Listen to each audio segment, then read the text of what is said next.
Well, whether it's higher levels of anxiety or concerns about socializing during the pandemic, a lot of people have questions about how to handle it all. Yeah, and some people can actually get on your nerves. Natalie Bencivenga has gotten a lot of questions lately for her Ask Natalie column, and she's dishing some great advice with us here this morning. How's it going, Natalie? It's going really well. How are you? We're doing very well, thank you. Yeah, and we want to ask you first about something that a lot of people might be encountering: neighbors who are having parties, and you can see they're not wearing masks, and that's something that is of concern for a lot of people. Yeah, I got a question recently, and she was calling it an unmasked party, and her neighbors were throwing one. And her small daughter often socializes, or did socialize, with their daughters, and now she says everything feels really awkward because she doesn't want her daughter going over there anymore now that she knows that they've been doing these parties.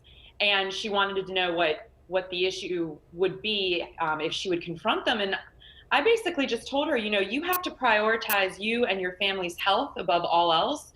And you're allowed to set boundaries if people, in your opinion, are behaving irresponsibly. And, as far as I know, nobody should be having gatherings, whether they're in their home or outside, without masks. And the numbers should still be remaining pretty small when you do have people over now that we've moved into the yellow phase. So I don't think there's anything wrong with standing up for your family's health, although it may make it a little awkward.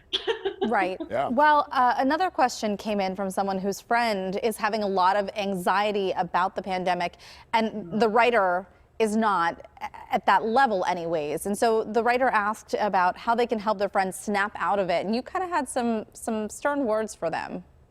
I did, because I really felt this actually wasn't the friend with the anxieties issue. This was the friend that was trying to convince her to snap out of it. Whether people want to admit it or not, this is a time that none of us have experienced. And so however people are reacting to it is just the way that they're reacting to it. And if your friend is more insular right now, if she's feeling as though she needs to be by herself and alone, and if that's helping with her anxiety, if she can't handle phone calls or Zoom meetings, don't put that pressure on her. Meet her where she is and show a little more empathy and compassion. And maybe you can find a new way to move forward with that friendship. I think the friend really needs to reconsider why she's trying to control situations that she has no control over. Yeah, it's important to be able to support someone, Right, and at the same time understand they're on their own path. Exactly. Yeah. All right, we have another question here. A woman writes in that she knows she's being paid much lower than her male counterparts, and now with the pandemic in particular, she really feels like she's being taken advantage of. What should she do? Yeah, and this was a really interesting question that she sent me, because she had been talking to them already at HR about this situation and how she was feeling. And they basically said to her, well, if you don't like it, too bad, this is the way we're working right now.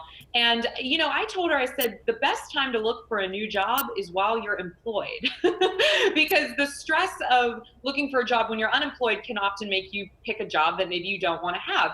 So I told her to take her time and search for something and be in a space that she feels will be less toxic. But it also just raises a lot of questions about workers' rights and exploitation in general in the labor force. And I thought it was really important that she did stand up for herself, even if it didn't really amount to anything. The more people that speak up, the harder it is to ignore over time. Yeah, how do you approach your boss like that? Yeah. When you have a question like that, do you have any advice on, what are the points that you need to be making? And you need to keep your cool too, right? I mean, you need to appear very calm during the whole thing, even if you have strong feelings. Oh my gosh, absolutely. You can't go in there like a lunatic. I mean, you have to really control your space and make it as sort of non-emotional, if that's possible, as you can, and just state the facts that, this came to my attention and I need to understand what actionable steps I can take and you as my boss can take to ensure that I can reach that same level of monetary compensation that I feel that I'm deserving. And here are the statistics that I have to back it up. And that's what she did. She went into that meeting showing that she was asking for a range of salary that was well within the norm for her position. And so I think that was her frustration, that even after doing that, nothing really came of it. And I think that's when you really need to decide, do you want to stay in this toxic environment where you're feeling undervalued, or do you want to look for new work? And I know that being in a pandemic, it's not really the best time to look for a job, but there are still opportunities available for people out there. And I think you should always just kind of keep that positive lens when you're looking for something new. Overall, this brings up the bigger issue, though, of equal pay for everyone.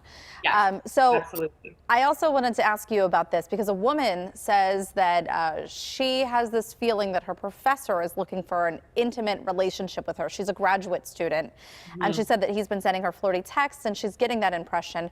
And what was your advice for her? Yeah, this one was really interesting because she said, this happened before COVID-19 began, but now that we're in the middle of this pandemic, she was hoping that it would cool off and his advances would cool off. But instead, now he just wants to try to meet with her more virtually. And I told her to record every single text message and email, everything that he has.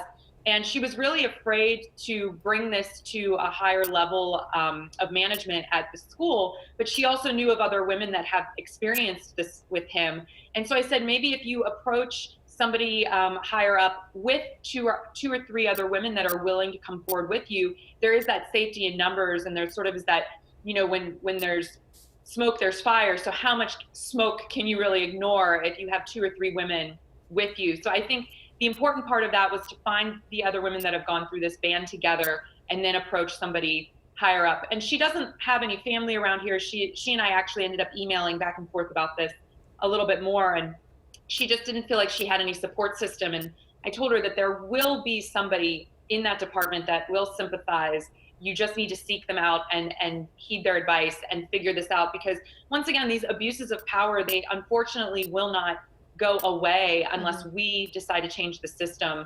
And that's not fair to put the onus on victims at all, but in this society, that's kind of where we're at. And there is that sense of, if there's more of us, we can make a change. So that was my advice to her, was to try to find at least 1 or 2 other women to band with. Absolutely. #MeToo, right, Natalie? That's Thank right. you so much. We're in this together.